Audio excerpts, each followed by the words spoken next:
అందరికీ నమస్తే నొల్లా welcome to MR media Telangana. This is Rekha. కొన్ని కోట్ల రూపాయల ఖర్చు పెట్టి విజన్ 2047 అని చెప్పేసి గ్లోబల్ సమ్మిట్ అని చెప్పేసి గ్లోబల్ సమ్మిట్ పెట్టిండు నిన్న ముఖ్యమంత్రి రేవంత్ రెడ్డి.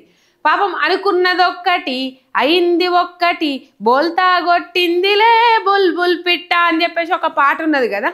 పాపం రేవంత్ రెడ్డి గారు ఏమనుకున్నారంటే ప్రపంచ దేశాల నుంచి వచ్చే వ్యక్తులతోని లేకపోతే వ్యాపారవేత్తలతోని రేవంత్ రెడ్డిని పొగిడిపించుకోవాలి అని అనుకున్నాడు. పొగిడిపించుకున్నాడు. చాలా ఇష్టం రేవంత్ అన్నకు.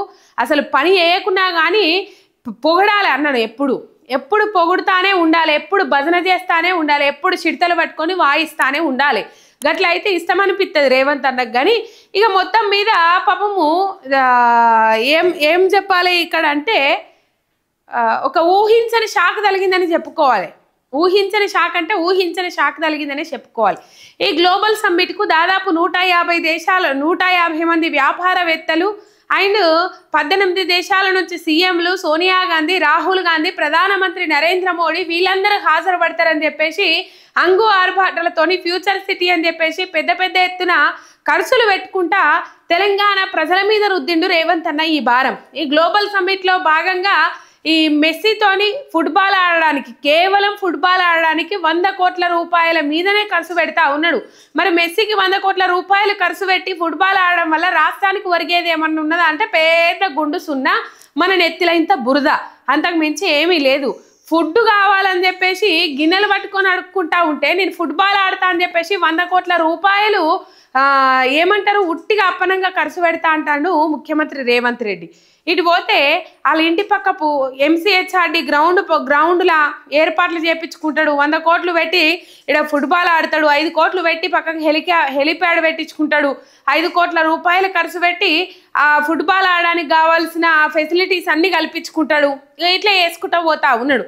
గ్లోబల్ సమ్మిట్ అని చెప్పేసి పేరు పెట్టుకొని ప్రపంచ దేశాలలో వస్తారు, వీళ్ళొస్తారు అని చెప్పేసి పాపం చాలా కలలు కన్నారు, చాలా ఆశపడ్డారు ముఖ్యమంత్రి రేవంత్ రెడ్డి. నేను నిన్ననే చెప్పిన పెళ్ళిళ్ళు, పేరంటాలు లేకపోతే పండుగల శుభకార్యాలు అయినప్పుడు ఉన్నోళ్ళని ఒకలాగా వెళ్తారు, లేనోళ్ళని ఒకలాగా వెళ్తారు. కానీ ఇక్కడ మనం అర్థం చేసుకోవాల్సింది ఏంటంటే రేవంత్ అన్న మంచి పేరు సంపాదించుకుంటే ప్రపంచ దేశాలలో అందరూ వస్తురు. ఇలా సోనియా గాంధీ, రాహుల్ గాంధీ ఊకనే రాష్ట్రానికి వచ్చి పోదురు. ఇలా సోనియా గాంధీ, రాహుల్ గాంధీ వత్తలేరంటేనే మీరు అర్థం చేసుకోవాలి. ఆనాడు ముఖ్యమంత్రి క్యాండిడేట్స్ రేవంత్ రెడ్డి అని చెప్పేసి డిసైడ్ చేసిన వాళ్ళే ఇలా రాష్ట్రానికి వస్తలేరు, పోతలేరు అంటే మీరు అర్థం చేసుకోవాల్సిన అవసరం ఉన్నది. ఇక బడే బాయ్ చోటే బాయ్ అని చెప్పుకుంటాడు. కనీసము ప్రధానమంత్రి నరేంద్ర మోడీ కూడా రాలే. అటు పోతే గురు శిష్యుల అనుబంధం అని చెప్పుకుంటారు. సీఎం చంద్రబాబు నాయుడు కూడా రాలే. ఇదంతా ఇట్లుంటే గ్లోబల్ సమ్మిట్లో సరిగ్గా బాహుబలి సీన్ రిపీట్ అయిందోల్లా. బల్లాల దేవా అండ్ ఆయన పేరేంది బల్లాల దేవా బాహుబలి రానా ప్రభాస్ల మధ్య సన్నివేశం ఏదైతే ఉంటుందో అక్కడ పట్టాభిషేకం జరుగుతున్నప్పుడు సైనికులకు అధ్యక్షునిగా ప్రభాస్ నప్పచెప్తారు, బాహుబలి నప్పచెప్తారు. ఆ పీఠాధిపతిగా అభిషేకము కిరీటం పెట్టి అభిషేకము రానాకు చేస్తారు. అయినప్పటికీ కూడా రానాకు పట్టాభిషేకం చేసేటప్పుడు రానాకు రాజ్యం బాధ్యతలు ఆయన రానానేనా హీరో పేరు రైట్, రానాకు బాధ్యతలు అప్పచెప్పినప్పుడు బల్లాల దేవునికి బాధ్యతలు అప్పచెప్పినప్పుడు కిమ్మనరు జనం. బాహుబలి బాధ్యతలు ఏవైతే సైనికులకు సంబంధించిన బాధ్యతలు, రక్షణకు సంబంధించిన బాధ్యతలు చేపడుతున్నప్పుడు అది బాహుబలి జనం అంతా ఇట్లా నినాదాలతోని బాహుబలి అని చెప్పేసి అరుస్తారు కదా. అప్పుడు ఆ సన్నివేశము రిపీట్ అయింది అన్నట్టు. ఎట్లా రిపీట్ అయిందంటే ఇప్పుడు నోరు తెరితే మాట మాట్లాడితే కేసీఆర్ మీద వడేడుస్తాడు ముఖ్యమంత్రి రేవంత్ రెడ్డి. ఇంకా ఏమీ లేదు. కేసీఆర్ను తిట్టడము, కేసీఆర్ అట్లా, కేసీఆర్ ఇట్లా, మొన్న మనం చూస్తాం కదా నోళ్ళ. ఆయన ఇప్పుడు ఎందుకు కేసీఆర్ మాట్లాడక ఒక్క మాట మాట్లాడే వరకు పాపము ఇట్లా గజగజ వణుకుతా ఉన్నదట రేవంత్ అన్నకు. ఎందుకు వణుకుతున్నదో పానం ఏం కథనో తెలియదు కానీ మొత్తం మీద మస్తు భయపడుతున్నాడు. ఖాళీ స్వచ్ఛందంగా ఏకగ్రీవంగా ఎన్నుకోబడిన కేసీఆర్ గారు దత్తత తీసుకున్న గ్రామాల నుంచి వచ్చిన సర్పంచులు, వార్డు మెంబర్లతో మాట్లాడిన మాటలనే తట్టుకోలేకపోయి ముఖ్యమంత్రి తెల్లారి సభ అయితే ఆ సభలో మాట్లాడిండు. ఆ సభలో కొన్ని అంశాలు కాదు చాలా అంశాలు మాట్లాడారు. కేసీఆర్ గారిని కించపరుచుకుంటూ మాట్లాడారు రేవంత్ రెడ్డి గారు. ఇవన్నీ మనం చూసినాం. అయితే మాటకు ముందు కేసీఆర్ ఆనవాళ్ళు లేకుండా చేస్తా, మాటకు వెనుక కేసీఆర్ ఆనవాళ్ళు లేకుండా చేస్తా అని చెప్పేసి చెప్తాడు రేవంత్ రెడ్డి. ఏ సభ అయినా, ఏ సందర్భమైనా, ఏ వేదికైనా ఆయనది ఆవుకథనే ఉంటుంది. ఆ ఆవుకథ ఏంటంటే ఆవులుగాసే పిల్లగాడు ఆవుకథ చెప్తాడు, కానీ రేవంత్ రెడ్డి మాత్రం కేసీఆర్ను తిడతాడు, కేసీఆర్ మీద ఎట్లా పడితే అట్లా మాట్లాడతాడు, బీఆర్ఎస్ పార్టీ నాయకుల మీద నోరు బారేసుకుంటాడు, హరీష్ రావు అంటాడు, కేటీఆర్ అంటాడు, ఇంకో వేరే పదం ఏమీ రాదు.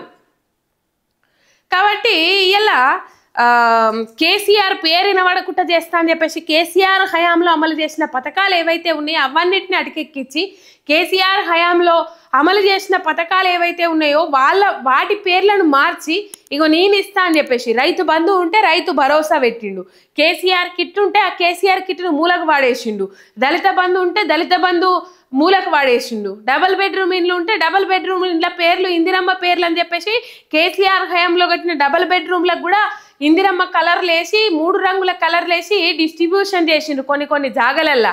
కేసీఆర్ కిట్ మీద కొన్ని కేసీఆర్ కిట్లు మిగిలిపోతే ఆ కేసీఆర్ ఫోటో లేకుండా చేసి దాని మీద రేవంత్ రెడ్డి ఫోటో అతికిచ్చి ఇచ్చే ప్రయత్నం చేసిండ్రు, కానీ అక్కడ కేసీఆర్ కిట్టు అని చెప్పేసి అక్షరాలతో ఉంటుంది. దాన్ని ఏం చేయాలనో అర్థం కాలే. కొన్ని జాగాలలో కుట్టు మిషన్లు పంపిణీ అయితే కుట్టు మిషన్లు పంపిణీ అయిన కాడ కూడా కింద కేసీఆర్ ఫోటో ఉంటే మీదికెళ్ళి రేవంత్ రెడ్డి ఫోటో స్టిక్ చేసి మరి పంపిణీ చేసిండ్రు కొన్ని జాగాలల్లో. ఇట్లా చెప్పుకుంటూ పోతే కేసీఆర్ హయాంలో కొనసాగించిన పథకాలు ఏవైతే ఉన్నాయో ఆ పథకాలను మొత్తం అటకెక్కించిండు. అండ్ కేసీఆర్ ఆనవాళ్ళైన సచివాలయానికి అప్పుడప్పుడు పోతాడు. లేకపోతే ఇంకా అంబేద్కర్ వర్ధంతి మొన్న అయిపోయింది డిసెంబర్ 6 తారీఖు నాడు.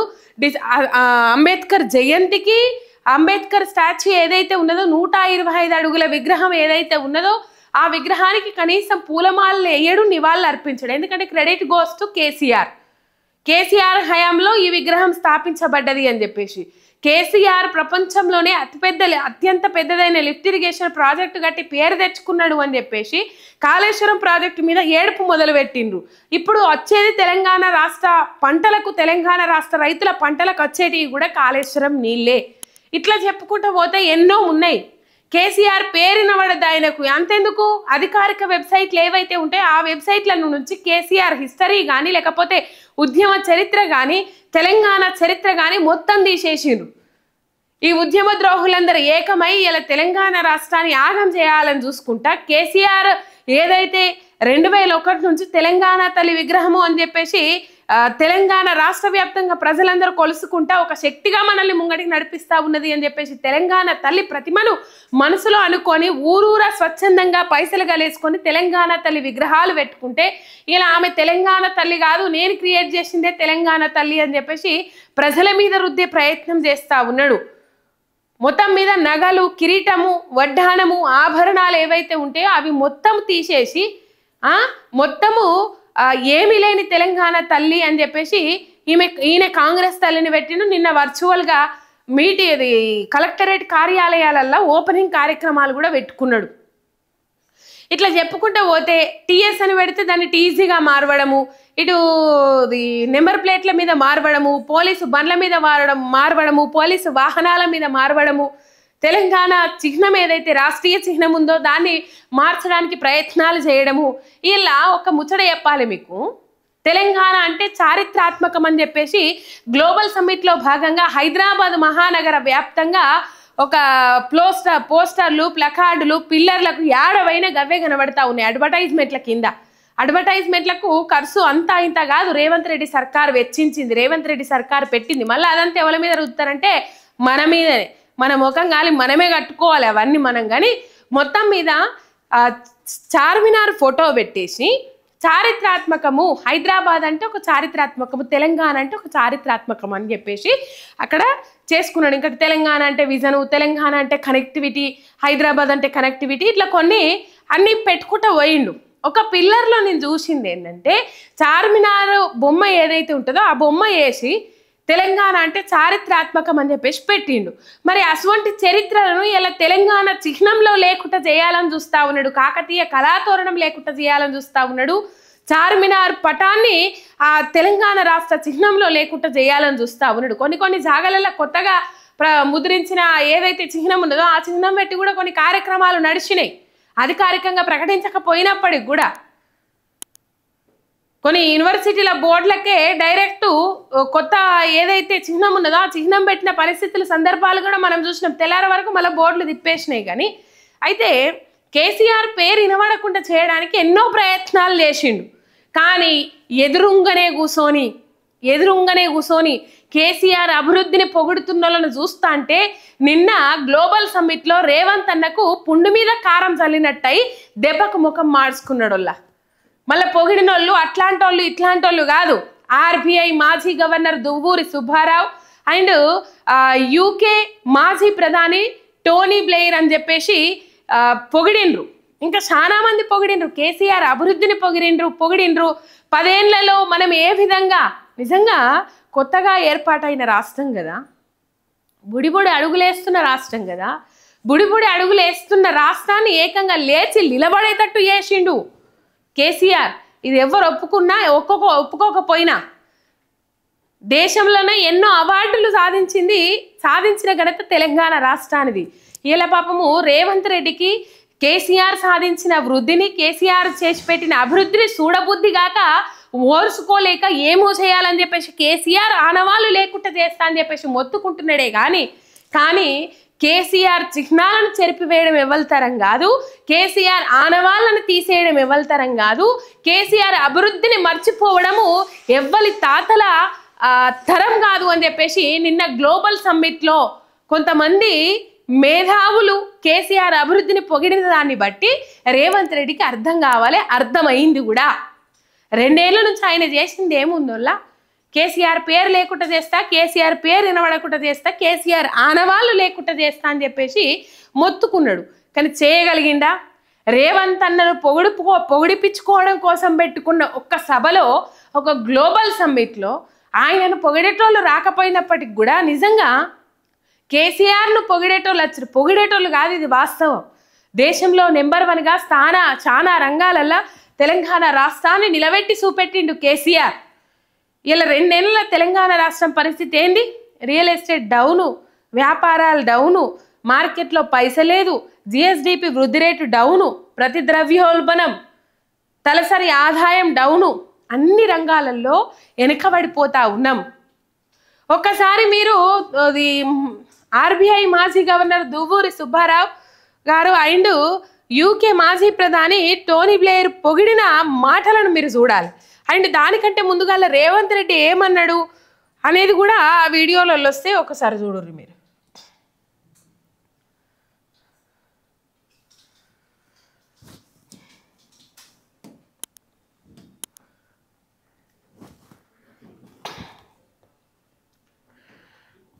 Expectations and even higher aspirations. Today, reflecting on the Tony Blair, United Kingdom, UK Maji Pradhani. The story is not only one of progress, but one of enormous promise of the future. The record speaks for itself. As highlighted in your own growth analysis, the state's GSDP has nearly tripled in a decade. Your per capita income has become one of the highest in the whole of the country. But beyond the statistics lies something far more profound.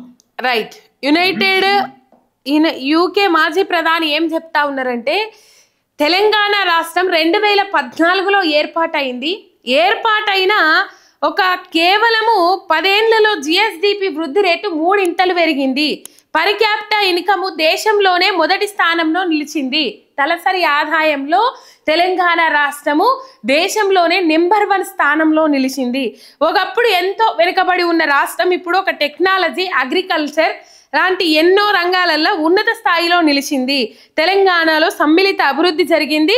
ఈ రాష్ట్రం ప్రపంచానికి ఒక మోడల్గా ఎదిగింది. Global summit కార్యక్రమంలో UK మాజీ ప్రధాని Tony Blair అని చెప్పేసి ఇక్కడ ఆయన గారు మాట్లాడినరు. నిజంగా చెప్పుండ్రి, కేసీఆర్ పేరు లేకుండా చేస్తా, కేసీఆర్ ఆనవాళ్ళు లేకుండా చేస్తా అని చెప్పేసి మొత్తుకుంటున్న ఒక వ్యక్తి ముంగట నిజమైన కేసీఆర్ అభివృద్ధిని పొగిడితే ఎవరికైనా ఎట్లుంటుంది? అగో రేవంత్ అన్నకు కూడా గట్లనే అనిపించింది. దెబ్బకు ముఖం మార్చుకోవాల్సిన పరిస్థితి ఏర్పడ్డది. ఇది టోనీ బ్లెయిర్ గారు మాట్లాడిన ముచ్చట్లు. అండ్ దువ్వూరి సుబ్బారావు గారు ఆర్బీఐ మాజీ గవర్నర్ మాట్లాడిన మాటలు కూడా ఒకసారి మనం వినాలి. Over the last 10 years, Telangana has clocked remarkable progress. A state once known for feudalism, poverty, backwardness, ignorance, is today possibly the #1 state, clocking possibly the highest growth rate in the country over the last 10 years. Hyderabad, this charming, beautiful city, is a jewel. You know, all around the country, many of these people have traveled around the world, around the country. I'm very proud of this city. If there's one Indian city that is representative of all of India, it's Hyderabad. Cosmopolitan in its outlook, blend of tradition and value, the best of traditions and values and modernity. Safe for everyone, the best example of unity in diversity. Right.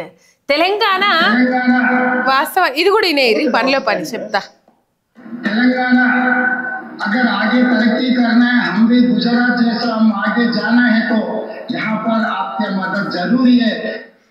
ఏమంటాడు? తెలంగాణ రాష్ట్రం ఏర్పాటైన తర్వాత Telangana model అవ్వాలి అన్ని రాష్ట్రాలకు, ఎందుకంటే 10 ఏళ్లలో అంత అభివృద్ధి జరిగింది. మరి అంతకుముందు రేవంత్ రెడ్డి ఏమన్నాడు? తెలంగాణ మోడల్ అవ్వాలి అని చెప్పేసి దువ్వూరి సుబ్బారావు గారు చెప్తా ఉన్నారు. అంతకంటే ముందుగా రేవంత్ రెడ్డి ఏమన్నాడు? గుజరాత్ మోడల్ అన్నాడు, లేకపోతే ఇంకో నగరాన్ని మోడల్ అన్నాడు, ఇంకో రాష్ట్రాన్ని మోడల్ అన్నాడు. కానీ దువ్వూరి సుబ్బారావు గారు క్లియర్ కట్గా చెప్పిండ్రు, 10 ఏళ్లలో తెలంగాణ రాష్ట్రం ఎంతో అభివృద్ధి చెందింది. నిజంగా ఇలా హైదరాబాద్ మహానగరాన్ని చూస్తే గర్వంగా ఉంది. నిన్ననే చెప్పిండ్రు మాజీ మంత్రి హరీష్ రావు గారు. ఏం చెప్పిండ్రు? మనకు అప్పట్లో తెలంగాణ అనే పదము నిషేధించబడ్డది. కానీ ఇలా ప్రపంచ దేశాల నుంచి ఒక ఆర్బీఐ మాజీ గవర్నర్ నుంచి తెలంగాణ అనే పదము ఒక గర్వంగా ఉచ్చరించబడతా ఉన్నది. తెలంగాణ రాష్ట్రాన్ని చూసి వాళ్ళు గర్వంగా ఫీల్ అవుతా ఉన్నారు. హైదరాబాద్ మహానగరాన్ని చూసి వాళ్ళు గర్వంగా ఫీల్ అవుతా ఉన్నారు. ఒకప్పుడు కళ్ళల్లో కారం పోసుకున్న, కళ్ళల్లో నిప్పులు పోసుకున్న పక్క రాష్ట్రం చంద్రబాబు నాయుడు కూడా వీళ్ళ తెలంగాణలో 1 ఎకరం అమ్మితే ఆంధ్రాలో 10 ఎకరాలు కొనుక్కోవచ్చు, 100 ఎకరాలు కొనుక్కోవచ్చు అని ముచ్చట మాట్లాడినంటే తెలంగాణ రేంజ్ ఏ స్థాయిలో నిలబెట్టిండు కేసీఆర్ గారు మీరు అర్థం చేసుకోవాలి. ఏం చెప్పిండ్రు మాజీ మంత్రి హరీష్ రావు గారు? ఏం చెప్పిండ్రు? తెలంగాణ అనే పదము నిషేధించబడ్డది. అప్పట్లో ఉమ్మడి రాష్ట్ర పాలనలో తెలంగాణ అనే పదము కేసీఆర్ గారు మాట్లాడితే దాన్ని అసెంబ్లీ రికార్డుల నుంచి తొలగించబడతాయని చెప్పేసి మాట్లాడిన సందర్భాలు కూడా ఉన్నాయి. దేంట్లో తక్కువ వల్ల తెలంగాణ రాష్ట్రానికి 24 గంటల కరెంటు, ప్రతి ఒక్క పరిశ్రమకి, వ్యవసాయం చేసుకునే రైతన్నలకు కూడా నీళ్ళ సౌకర్యం. ఒక రాష్ట్రంలో పెట్టుబడులు పెట్టాలంటే ఏం చూస్తారు? ముందుగాల మౌలిక సదుపాయాలు ఉన్నాయా లేవా అని చూస్తారు. కరెంటు మెయిన్, నీళ్లు, తర్వాత కావాల్సినంత స్పేస్, ఇవన్నీ చూస్తారు. ఎన్నో పెట్టుబడులు వచ్చినాయి తెలంగాణ రాష్ట్రానికి పోయిన 10 ఏళ్లల్లా.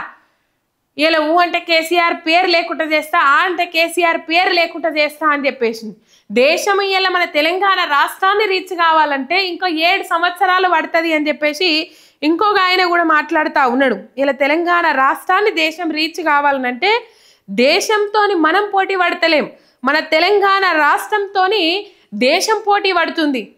ఎన్నో పథకాలు కేసీఆర్ హయాంలో తీసుకొచ్చిన పథకాలు, ప్రవేశపెట్టిన పథకాలు, మంచినీటి పథకం కానీ, రైతు బంధు పథకం కానీ, ఇంకా ఎన్నో పథకాలు దేశంలో అవలంబించుకుంటూ పోతా ఉన్నారు. రైట్. ఇండియా తెలంగాణ స్థాయిలోకి రావాలంటే మరో 7 ఏళ్ళు పడుతుంది. నీతి ఆయోగ్ వైస్ చైర్మన్ సుమన్ భేరి అని చెప్పేసి ఇట్లా తెలంగాణ రాష్ట్రం అభివృద్ధిని కానీ, కేసీఆర్ హయాంలో జరిగిన అభివృద్ధిని కానీ నిజంగా ఇంతగానం పొగిడినరు. వాస్తవమైన పరిస్థితి అది. అంత అభివృద్ధి జరిగింది. అప్పుడే పడిలేస్తున్న రాష్ట్రం ఇంత అభివృద్ధి జరిగింది, దేశంలోనే నెంబర్ 1 స్థానంలో నిలిచిందంటే పక్కా కేసీఆర్ గారి కృషి. ఇది ఎవరు ఒప్పుకున్నా ఒప్పుకోకపోయినా, రేవంత్ అన్న మనసుకు తీసుకున్నా తీసుకోకపోయినా, ఇలా పాలన చేస్తున్నా అని చెప్పేసి ప్రజాపాలన చేస్తున్నా డబ్బా కొట్టుకుంటున్నావు. కావాల్సింది డబ్బా కాదు, ప్రజలకు చేరాలే పథకాలు, ప్రజలకు అందాలే సంక్షేమము, ప్రజలకు కావాలే ఒక సుభిక్షమైన పాలన. నిజంగా గ్లోబల్ సమ్మిట్లో పాపం రేవంత్ అన్నను పొగిడిపించుకోవడానికి పెట్టిన గ్లోబల్ సమ్మిట్లో కేసీఆర్ పేరు మారుమోగిందని చెప్పుకోవాలి, కేసీఆర్ 10 ఏళ్లలో చేసిన అభివృద్ధి మారుమోగిందని చెప్పుకోవాలి. ఒక సబ్స్క్రైబ్ చేసుకొని సపోర్ట్ చేయండి. మీ ఎంఆర్ మీడియా తెలంగాణ శనార్థి.